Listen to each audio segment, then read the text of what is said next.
ആദർശ് റൂമില് ലാപ്ടോപ്പിൽ വർക്ക് ചെയ്തോണ്ടിരിക്കുകയായിരിക്കും. അപ്പോഴേക്കും അങ്ങോട്ടേക്ക് നയന കയറി വരുന്നുണ്ട്. കാലൊക്കെ മുടന്ന് കയറി വരുന്നുണ്ട് കേട്ടോ. അപ്പോഴേക്കും ആദർശ് ചോദിക്കാണ് എന്ത് പറ്റിയെന്ന് ചോദിക്കുമ്പോൾ നയന പറയുന്നുണ്ട്, ചേച്ചിയെ കോണിപ്പടിയിൽ നിന്ന് വീഴാൻ പോയപ്പോ പിടിക്കാൻ പോയതാ, കാല് ചേർന്ന് ഉളുക്കിയാൻ തോന്നുന്നു, നല്ല വേദന ഉണ്ട്, നടക്കാൻ പറ്റുന്നില്ല എന്ന് പറയുന്നുണ്ട്. അപ്പോഴേക്കും ആദർശ് പറയാണ്, നീ ഇവിടെ വന്നിരിക്കുക, ഞാൻ ഓയിൽമെന്റ് ഇട്ട് തരാമെന്ന് പറയുന്നുണ്ട്.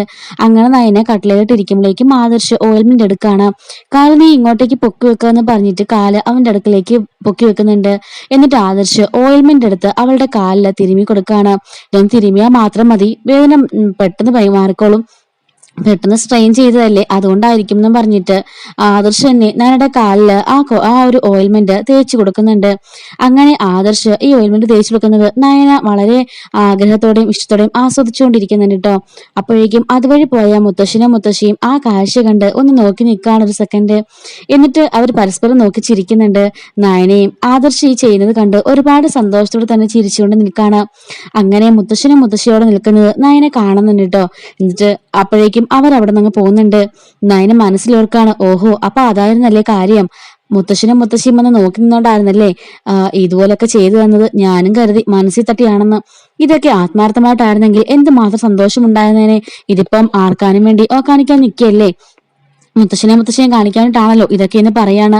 നടക്കാൻ കുറച്ച് ബുദ്ധിമുട്ടുണ്ടാവും, ഞാൻ നിന്നെ നടത്തിക്കാന്നും പറഞ്ഞിട്ട് നയനെ ആദർശ് പിടിച്ചെഴുന്നേൽപ്പിക്കുന്നുണ്ട്.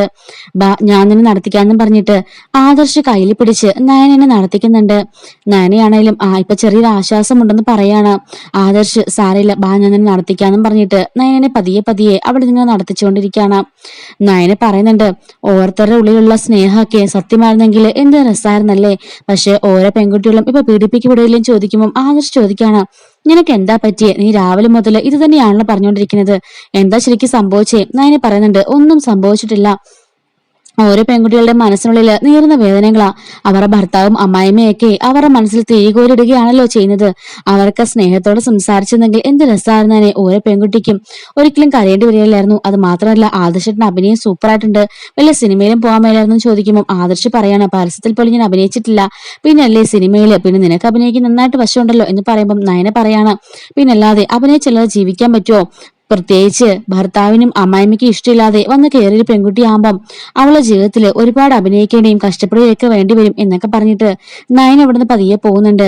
ആദർശപ്പ അവളെ തന്നെ നോക്കി നിന്നിട്ട് ആലോചിക്കാണ്, ഇവയ്ക്ക് ഇത് എന്തായി പറ്റിയത്, ഇവളിങ്ങനെ തന്നെ മുനവച്ച് എന്തൊക്കെയോ സംസാരിച്ചോണ്ടിരിക്കുകയാണല്ലോ എന്ന് ആലോചിക്കുന്നുണ്ട്.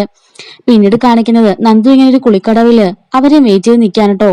നന്ദുനോട് അങ്ങോട്ടേക്ക് വരാൻ അനിയും അനാമികയും പറയുന്നുണ്ട്. അങ്ങനെ അനിയും അനാമികയും കൂടെ കൂടിയിട്ട് ഒരു കവറൊക്കെ ആയിട്ട് നന്ദുവിനെ കാണാനായിട്ട് വരുന്നുണ്ട്. നന്ദു ആണെങ്കിലോ അനിയെ കുറിച്ച് ഓർത്ത് ആകെപ്പാടെ വിഷമിച്ച് അവിടെ നിൽക്കാണ്. അനിയുടെ മനസ്സിൽ നന്ദുന്റെ മനസ്സിൽ അനിയുമാണല്ലോ. അനാമികയാണല്ലോ ഇടയ്ക്ക് കയറി വന്ന് പെട്ടതാണ്.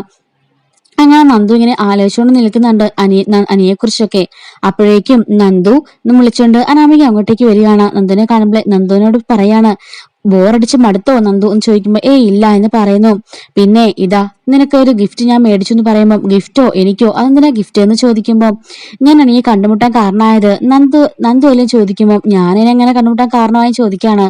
അല്ല അന്ന് ഫോൺ നമ്പറൊക്കെ വന്നപ്പോ നീയാണല്ലോ എന്നെ സഹായിച്ചത്, അതുകൊണ്ടാ ഞാൻ പറഞ്ഞത് നാളെ ഞങ്ങൾ ഒരുമിച്ച് ജീവിക്കുകയാണെങ്കിലും അതിന്റെ കാരണക്കാരി നീ തന്നെ ആയിരിക്കല്ലോ, അതുകൊണ്ട് എന്റെ വക ചെറിയൊരു സമ്മാനമാണെന്ന് പറയുന്നു. ഈ സമ്മാനം മേടിക്കാനുള്ള പ്രവൃത്തി മാത്രം ഞാൻ ചെയ്തിട്ടില്ലല്ലോ എന്ന് പറയുമ്പോൾ, അതൊക്കെയുണ്ട്, നല്ല വിലപിടിപ്പുള്ള ഒരു സാരി എന്ന് പറയുമ്പോൾ, അയ്യോ സോറി ഞാൻ സാരി ഉടുക്കാറില്ല എന്ന് പറയാണ്. അപ്പോഴേക്കും അനാമിക ചോദിക്കുന്നുണ്ട്, എന്തെങ്കിലും സാരി ഉടുക്കാതിരിക്കാൻ പറ്റുമോ, നീ കതിർമണ്ഡപത്തിലേക്ക് താലി കെട്ടാനായിട്ട് വിവാഹം കഴിക്കാൻ കയറുമ്പോ അന്നും നീ ഇതുപോലെ ഈ വേഷത്തിലാണോ കയറാൻ പോകുന്നൊക്കെ ചോദിക്കുമ്പോൾ അനി പറയുന്നുണ്ട്, പ്ലീസ് നന്ദു മേടിക്കും നന്ദു, അനാമിക പറഞ്ഞത് ശരിയില്ലെന്നൊക്കെ ചോദിക്കുമ്പോൾ നന്ദു അവനെ കണ്ണൂട്ടി പേടിപ്പിക്കുന്നുണ്ട്. എന്നിട്ട് അവൾ ആ ഡ്രസ്സും കൊണ്ട് പോകുമ്പോൾ അനാമിക ചോദിക്കാണ്, അവർക്ക് നമ്മൾ തമ്മിൽ ഒരുമിച്ചുള്ളത് ഇഷ്ടമില്ലാന്ന് തോന്നുന്നല്ലേ? അപ്പം അനി പറയാണ്, അങ്ങനെയൊന്നുമില്ല, അവളൊരു പാവം പെൺകുട്ടിയാന്ന് പറയുമ്പോൾ ഒരുപാട് പെൺകുട്ടികൾ ലിസ്റ്റിലുണ്ടല്ലേ എന്ന് ചോദിക്കുമ്പോൾ അങ്ങനെയൊന്നും ഇല്ല, എനിക്ക് ഈ അടുത്തായിട്ട് പെൺസുഹൃത്തുക്കളൊക്കെ ഉണ്ടായെന്ന് പറയുമ്പോൾ അനാമിക പറയുന്നുണ്ട്, ഇനി മുതൽ സുഹൃത്തായിട്ടും എല്ലാമായിട്ടും ഞാൻ മാത്രം മതി നിനക്ക് എന്ന് പറയുകയാണ്. എന്നിട്ട് എല്ലാം പെട്ടെന്നായി പോയപോലെ തോന്നുന്നു അനാമിക എന്ന് അനി പറയുമ്പോൾ, എനിക്ക് അങ്ങനെയൊന്നും തോന്നുന്നില്ല, ഈ കല്യാണം ആരെങ്കിലും വേണ്ടെന്ന് വെച്ചാലോ? അപ്പോഴേക്കും അനി പറയുന്നുണ്ട്, ശക്തമായിട്ട് ഞാൻ അതിനെ എതിർക്കാണെന്ന് നിൽക്കില്ല.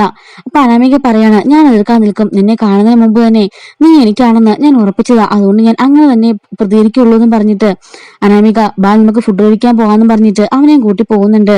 എന്നാൽ അനിയുടെ മനസ്സ് നിറയെ അപ്പോഴും നന്ദു ആണ് കേട്ടോ.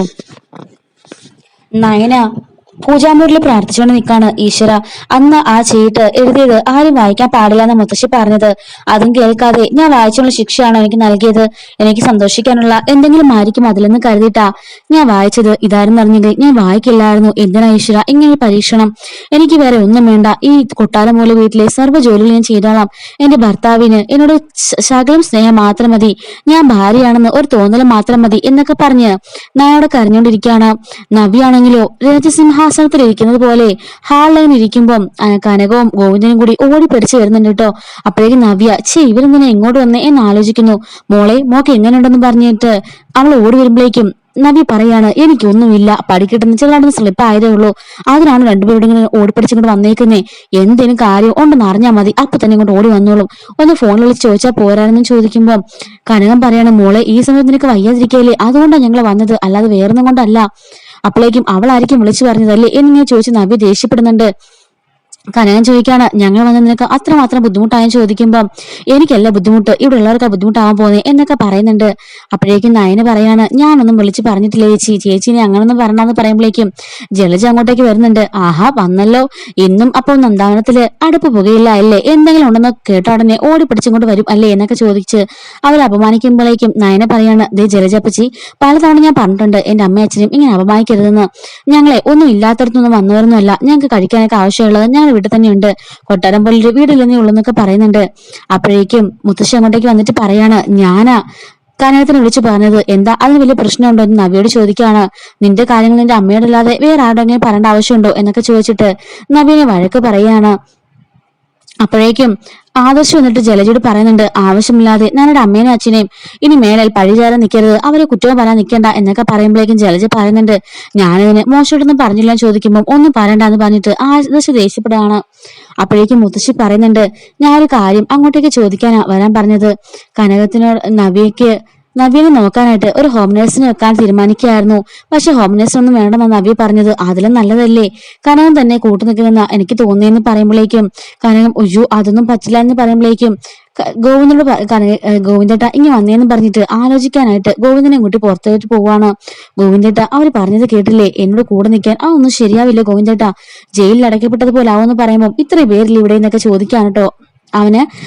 ഗോവിന്ദൻ അപ്പോഴേക്കും കനകം പറയാണ്, നമ്മുടെ മക്കളുടെ രണ്ട് അമ്മായിമാർക്കും നമ്മളെ കണ്ണിന് കണ്ടുകൂടാ, ആ അബിയുടെ അമ്മയാണെങ്കിലോ നമ്മൾ വെറും പുറമ്പോക്കുകളായിട്ട് കാണുന്നേ, ആ ഒരു കൂട്ടത്തിൽ ഇവിടെ നമ്മളോട് നിന്നാൽ എന്താ അവസ്ഥയായിരിക്കും, എനിക്ക് പറ്റില്ല ഗോവിന്ദേട്ട എന്ന് പറയുമ്പോൾ മുത്തശ്ശി അങ്ങനെയൊക്കെ പറയുമ്പോൾ നമ്മുടെ മകൾക്ക് വേണ്ടിയില്ലേ, നീ ഒന്ന് അഡ്ജസ്റ്റ് ചെയ്യ്, ഒരാഴ്ചത്തെ കേസല്ലേ ഉള്ളൂ, നീ ഒന്ന് അഡ്ജസ്റ്റ് ചെയ്ത് നിൽക്കുക എന്നൊക്കെ പറയാണ്. നിങ്ങളുടെ കാര്യവും മരുന്നിന്റെയും ഫുഡിന്റെയും കാര്യമൊക്കെ എന്ത് ചെയ്യുമെന്ന് ചോദിക്കുമ്പോൾ അതൊക്കെ ഞാൻ അഡ്ജസ്റ്റ് ചെയ്തോളാം, നന്ദു ഉണ്ടല്ലോ എന്ന് പറയുമ്പോൾ അവളുടെ കാര്യമൊന്നും പിന്നെ പറയണ്ട, ഞാനോടില്ലെങ്കിൽ പിന്നെ അവള് തോന്നിയ സമയത്തായിരിക്കും കയറി വരുന്നത് പറയുമ്പോൾ ഗോവിന്ദൻ പറയാണ്, അതൊക്കെ ഞാൻ അഡ്ജസ്റ്റ് ചെയ്തോളാം, നീ അതൊക്കെ ഞാൻ സഹിച്ച് ക്ഷമിച്ച് അവൾക്ക് വേണ്ടി കുറച്ചു ദിവസം ഇവിടെ നിൽക്ക് എന്ന് പറയാണ്. ഞാൻ അവളെ ഓർത്തിട്ടൊന്നും അല്ല, ആ നമ്മുടെ നയനമോളെ ഓർത്തിട്ട് മാത്രം അവിടെ നിൽക്കുന്നതെന്ന് പറയാൻ കേട്ടോ കനകം. ഗോവിന്ദൻ പറയാണ്, അത്ര മതി, നീ സന്തോഷമായിട്ട് നിൽക്ക് എന്ന് പറഞ്ഞിട്ട് ഗോവിന്ദൻ അവിടെ അവളെ ആക്കുന്നുണ്ട് കേട്ടോ. ഇത്രയുമാണ് ഇന്നത്തെ എപ്പിസോഡിന്റെ റിവ്യൂ. എല്ലാ ദിവസവും എപ്പിസോഡിന്റെ റിവ്യൂസും അപ്കമിംഗ് ആയിട്ടുള്ള റിവ്യൂസ് തരാൻ താല്പര്യം ഉണ്ടെങ്കിൽ നമ്മുടെ ചാനൽ ഇപ്പോൾ തന്നെ സബ്സ്ക്രൈബ് സപ്പോർട്ട് ചെയ്യണേ. Thanks for watching.